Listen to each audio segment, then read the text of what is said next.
జనం sentiment emotion కోసం సమైక్యాంధ్ర పేరుతో ఉద్యమాలు చేయడం వల్ల అసలు ఏపీ ప్రాంతానికి సీమాంధ్ర కోస్తా జిల్లాలకి ఏం కావాలి అనే అడిగే మహత్తరమైన అవకాశాన్ని ఏపీ కోల్పోయింది.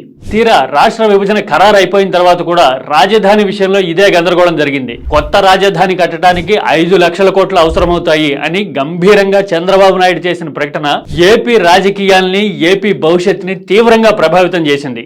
అంత సాయం అయితే మేం చేయలేము, మేం బాధ్యత తీసుకోలేమన్నట్టుగా కేంద్రం మొదట్లో మిన్నకుండిపోతే చంద్రబాబు తర్వాత అధికారంలోకి వచ్చిన జగన్ 5 లక్షల కోట్లు కావాలని స్వయంగా చంద్రబాబే చెప్పారు కదా.